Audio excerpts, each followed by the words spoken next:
बात करेंगे फिलिस्तीन और इजराइल के बीच संघर्ष युद्ध की, जो संघर्ष था अब युद्ध में तब्दील हो गया है। देर रात इजराइल के बम वर्षक विमानों ने गाजा शहर पर बम बरसाए। गाजा पट्टी पर लगातार 10 मिनट तक बमबारी होती रही। उसके बाद इजराइल ने 60 एयर स्ट्राइक किए। फिलिस्तीन पर हमले में 24 घंटे में 42 फिलिस्तीनी नागरिक मारे गए हैं। वहीं इजराइल ने कहा है कि ये हमले हमारी जनता की आत्मरक्षा के लिए की गई एक कार्रवाई है। इजराइल ने यह भी कहा है कि हमास ने एक हफ्ते में 3100 रॉकेट दागे हैं।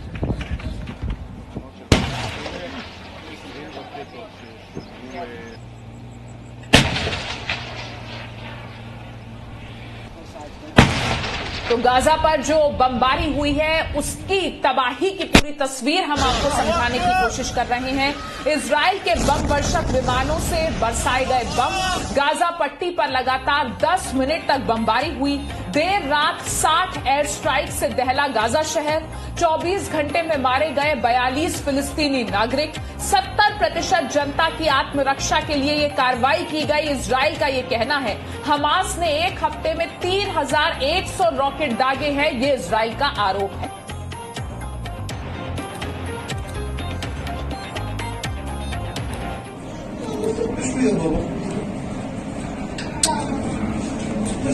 तो इजराइल और फिलिस्तीन के बीच लड़ाई लगातार जारी है और हर दिन ये और भी ज्यादा बढ़ती जा रही है।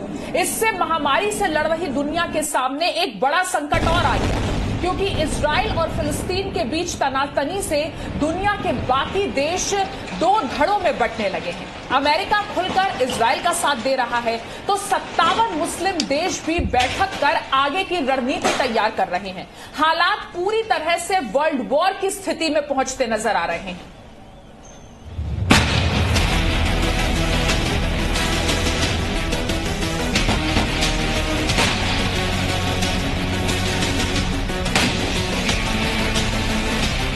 इन टैंकों से बरस रहे गोले की आवाज सुन रहे हैं।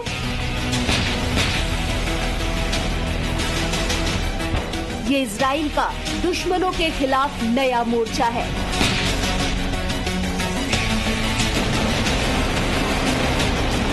अब तक आसमान से अपने दुश्मन हमास के खिलाफ रॉकेट प्रहार करने वाली इजराइल की सेना ने अब जमीन से भी वार करना शुरू कर दिया है।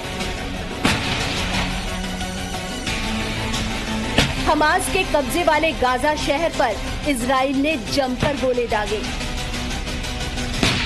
इजराइल को ये कदम क्यों उठाना पड़ा, उसके लिए आपको एक तस्वीर देखनी पड़ेगी।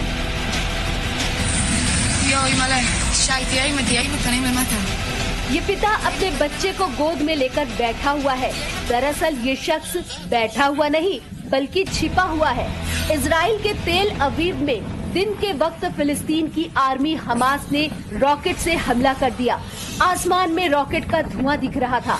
रॉकेट के हमले से डरा सहमा पिता अपने बच्चे और पत्नी के साथ सड़क किनारे एक सुरक्षित जगह पर छिपने की कोशिश करने लगा।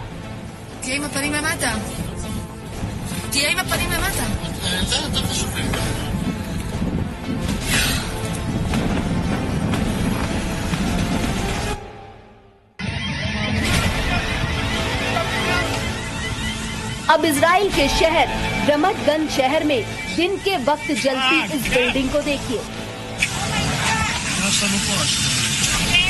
इस जगह पर हमास का रॉकेट आकर गिरा था, जिसके बाद यहाँ आग लग गई थी।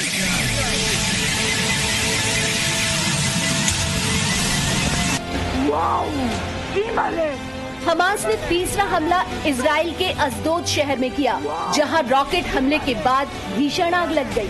हमले के बाद ऐसा लग रहा था जैसे कोई परमाणु बम फटा हो।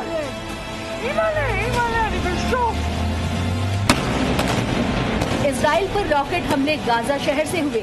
गाजा से हुए रॉकेट हमले का जवाब देने के लिए इजराइल ने अपनी पूरी ताकत लगा दी।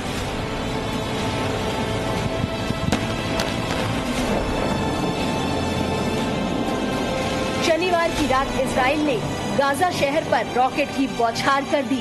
इजराइल ने एक एक कर कुल 155 रॉकेट गाजा शहर पर दागे।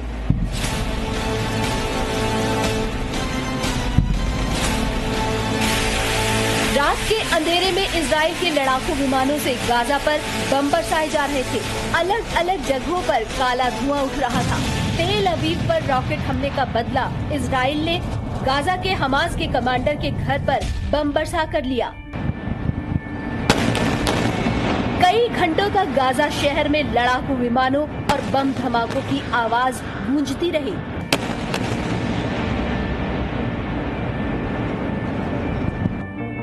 फिलिस्तीन का दावा है कि इजराइल के एयर स्ट्राइक में 3 लोगों की मौत हुई है।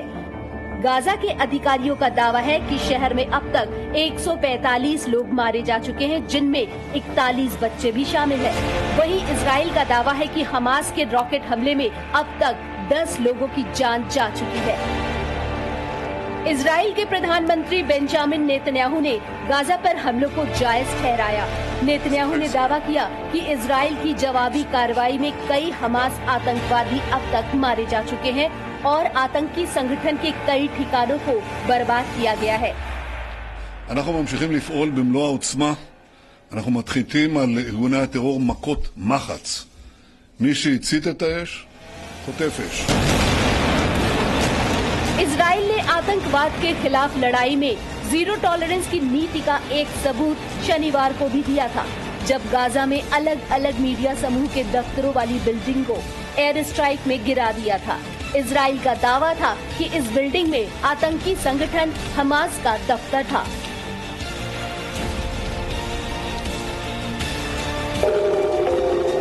फिलहाल इजराइल आतंकी संगठन हमास को किसी भी कीमत पर बख्शने के मूड में नहीं है और अगर हमास ने इजराइल पर हमला जारी रखा तो ये युद्ध महायुद्ध में बदल सकता है।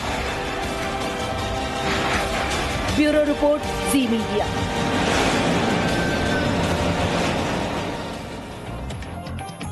और हमारे साथ इस वक्त जी न्यूज के सहयोगी चैनल व्योन से हमारे संवाददाता सिद्धांत सिब्बल जुड़ गए हैं।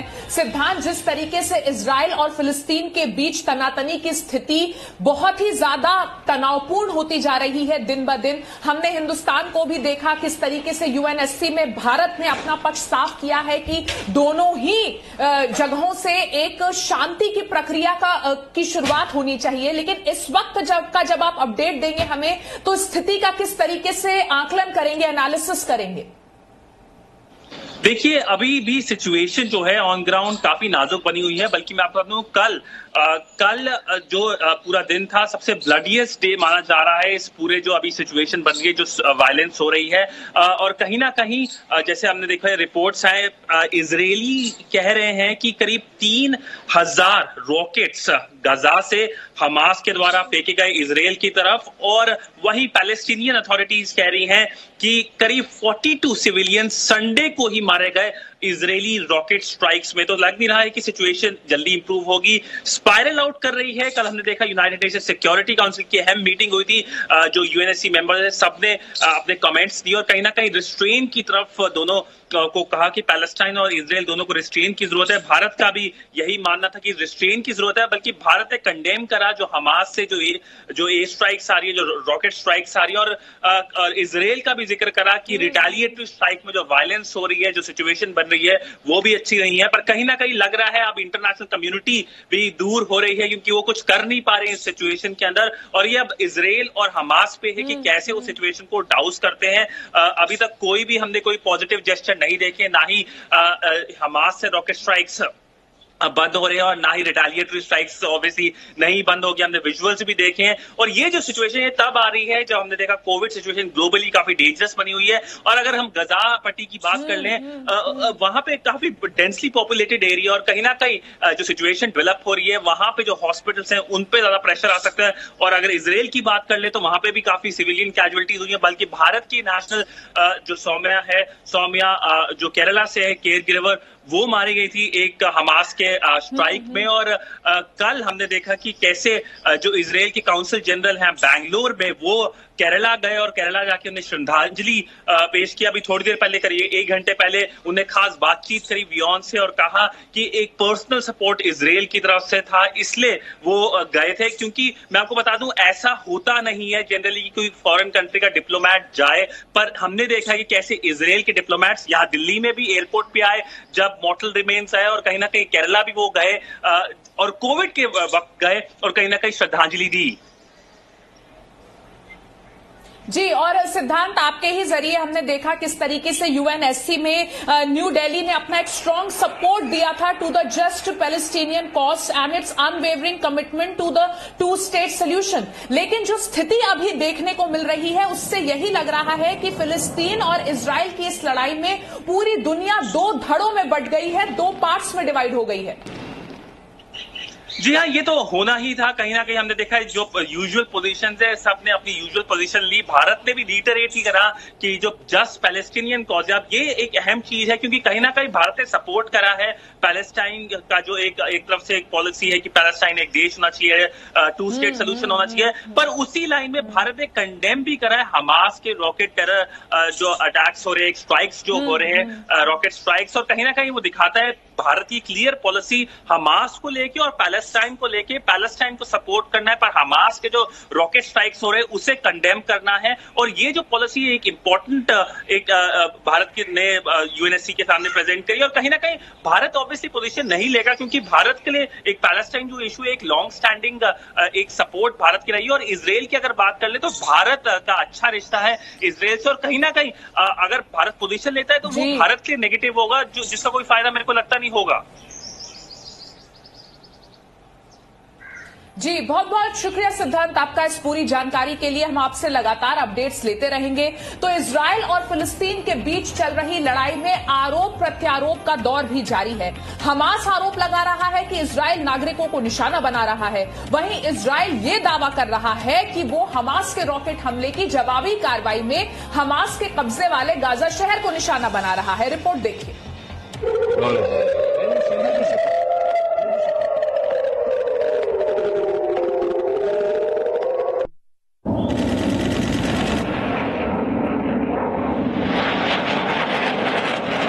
आसमान में ये पीले रंग की रोशनियां कोई साधारण आतिशबाजी नहीं बल्कि रॉकेट है, और बीच बीच में जो चमक उठती दिख रही है वो दरअसल रॉकेट को रॉकेट से निशाना बनाने के बाद निकलने वाली चिंगारी है।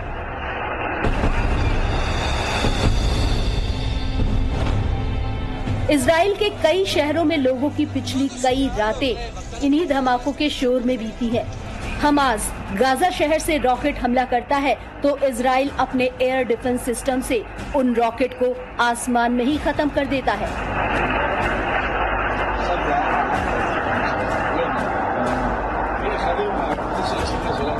हमास के कुछ रॉकेट इजराइल को नुकसान भी पहुंचा रहे हैं। इजराइल के अलग अलग इलाकों में हमास के हमले से नुकसान भी दिख रहे हैं।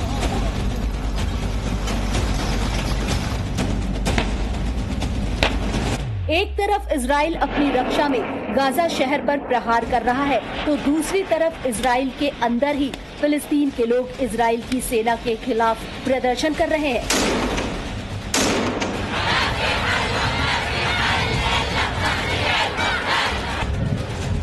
वेस्ट बैंक में फिलिस्तीन समर्थक इजराइल के खिलाफ नारेबाजी कर रहे हैं। हालात ये है कि इजराइल में रहने वाले फिलिस्तीनी समर्थकों ने कई शहरों में दंगे फैला दिए हैं और सेना से उनकी झड़पें हो रही हैं। विद्रोही आगजनी कर रहे हैं और सुरक्षा बलों पर पत्थरबाजी कर रहे हैं। इजराइल एक तरफ हमास के हमलों का मुकाबला कर रहा है तो अपने ही देश में फिलिस्तीन समर्थकों का विरोध भी झेल रहा है। अब तो इजराइल के खिलाफ कई मुस्लिम देश एकजुट हो गए हैं और इनमें सबसे आगे है टर्की। टर्की के राष्ट्रपति एर्दोआन ने इजराइल को धमकी दी है। एर्दोआन ने कहा है, सीरियाई सीमा के पास जिस तरह दहशतगर्दों का रास्ता रोका उसी तरह मस्जिद अक्सा की ओर बढ़ते हुए हाथों को भी तोड़ देंगे। इजराइल ने दावा किया है कि लेबनान और सीरिया भी इजराइल के इलाके में रॉकेट दाग चुके हैं।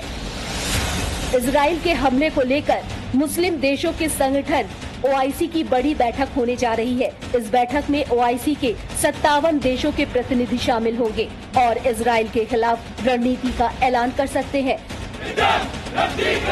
मुस्लिम देशों के अलावा दुनिया के कई देशों में भी इजराइल के खिलाफ प्रदर्शन हो रहे हैं।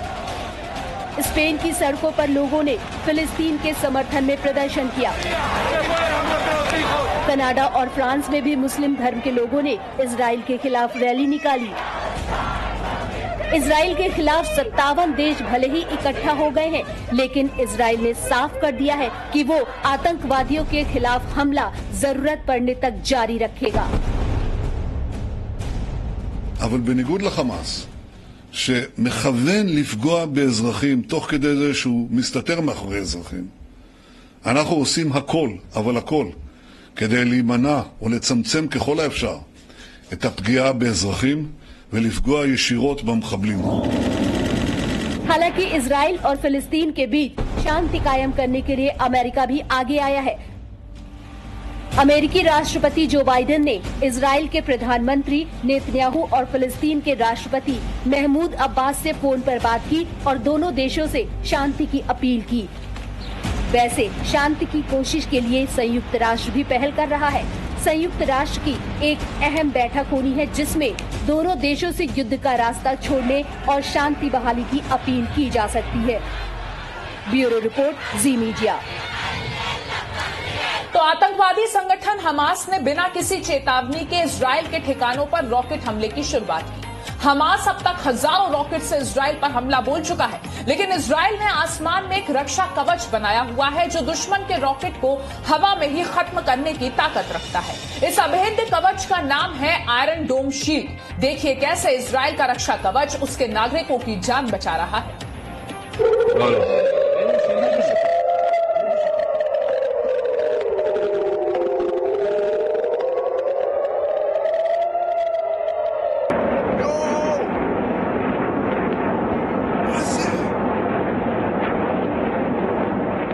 आसमान में ये पीले रंग की रोशनियाँ कोई साधारण आतिशबाजी नहीं बल्कि रॉकेट है और बीच बीच में जो चमक उठती दिख रही है वो दरअसल रॉकेट को रॉकेट से निशाना बनाने के बाद निकलने वाली चिंगारी है।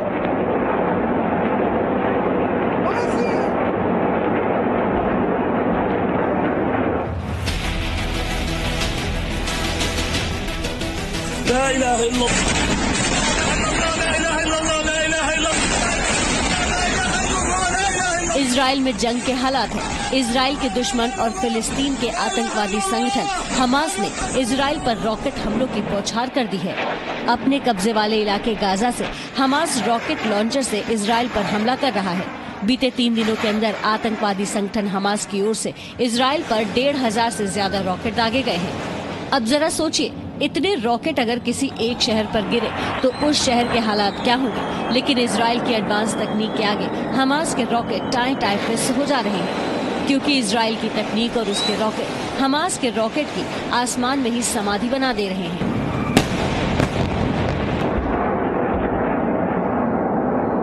आपको आसान भाषा में समझाते हैं कि आखिर इजराइल कैसे अपने दुश्मन के रॉकेट को आसमान में ही खत्म कर दे रहा है। इजराइल की इस तकनीक का नाम है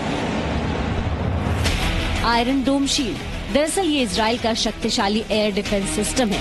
इस सिस्टम के तहत इजराइल ने अपने शहरों के ऊपर एक अदृश्य सुरक्षा घेरा तैयार किया है। इस सुरक्षा घेरे को अगर दुश्मन देश के रॉकेट तोड़ने की कोशिश करते हैं तो जमीन पर मौजूद रडार सिस्टम उन रॉकेट सिग्नल्स को इंटरसेप्ट कर लेता है। इस सिग्नल की monitoring battle management control system करता है। बैटल मैनेजमेंट कंट्रोल सिस्टम से फायरिंग का ऑर्डर सीधे मिसाइल फायरिंग यूनिट के पास जाता है, जहां से दुश्मन के हर रॉकेट को टारगेट मानकर मिसाइल दागी जाती है। दुश्मन देशों के रॉकेट जमीन पर आने से पहले आसमान में ही ध्वस्त हो जाते हैं। आयरन डोम शील्ड को राफेल एडवांस डिफेंस सिस्टम और इजराइल एरोस्पेस इंडस्ट्रीज ने मिलकर तैयार किया है। अमेरिका ने इसमें आर्थिक और तकनीकी मदद दी थी। इजराइल के आयरन डोम एयर डिफेंस सिस्टम का स्ट्राइक रेट 80 से 90% है, यानी अगर दुश्मन की तरफ से 10 रॉकेट आ रहे हैं तो 8 रॉकेट को ये एयर डिफेंस सिस्टम आसमान में ही तबाह कर देता है। हालांकि हमास के कुछ रॉकेट एयर डिफेंस सिस्टम के बावजूद इजराइल के रिहायशी इलाकों में गिरे, जिसकी वजह से इजराइल को नुकसान भी उठाना पड़ा है। फिलिस्तीन के हमले में अब तक इजराइल के 7 नागरिकों की जान जा चुकी है। फिलहाल इजराइल ने हमास और फिलिस्तीन के खिलाफ सबसे बड़ी जंग छेड़ दी है। अगर ये जंग कई दिनों तक खिंचे तो बहुत मुमकिन है कि दुनिया के कई और देश भी इस युद्ध में कूद सकते हैं। ब्यूरो रिपोर्ट, जी मीडिया।